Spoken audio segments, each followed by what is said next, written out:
You know, they're doing what typical tropical storms do, where you have bands of rain and bands of wind coming in. Sometimes it's quiet, and then suddenly you get this. We're obviously in one of those rain and wind bands. I want to give you some idea. Here, the estuary is here.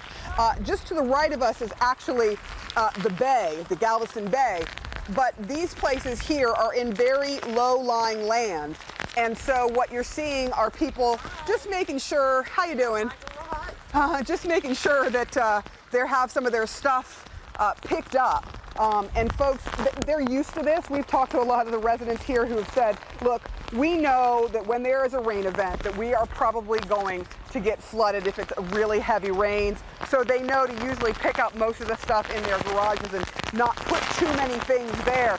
There are some folks in town who are laughing about this, saying, look, after we went through Ike, which came through and devastated this area, we're pretty much used to this. And this is nothing compared to what we have been through in the past. People, though, are taking it seriously. Most folks are at home. There's not a lot of traffic on the roads. But look, you know, these rain bands are coming in, and they are getting stronger and stronger throughout the day. Back to you guys. Amazing. You can see them just coasting across the standing water behind you. And that scene of that man where he's propped his stuff up on chairs in the garage, it does seem a little routine there. But at the same time, I know they're used to this a little bit, Sarah, but you've seen a lot of rain in the past couple of months.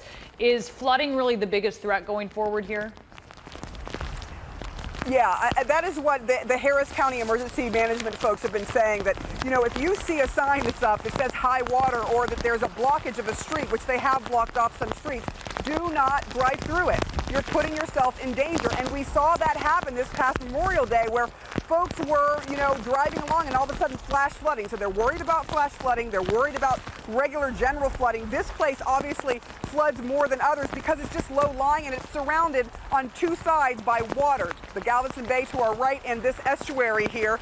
But folks here are really taking it in stride. I got to tell you, I think they're just kind of used to some of these weather events, and this one doesn't seem as scary. However, Harris County Emergency Management did mention that they were concerned because some folks had gone out and cleaned the shelves in some areas, buying things like water and snacks. And they said, look, this is not a hurricane. This is a tropical storm. It doesn't look like it's going to be as terrible. Don't panic, but just be careful and try to stay inside if you can. Don't go out on the roads.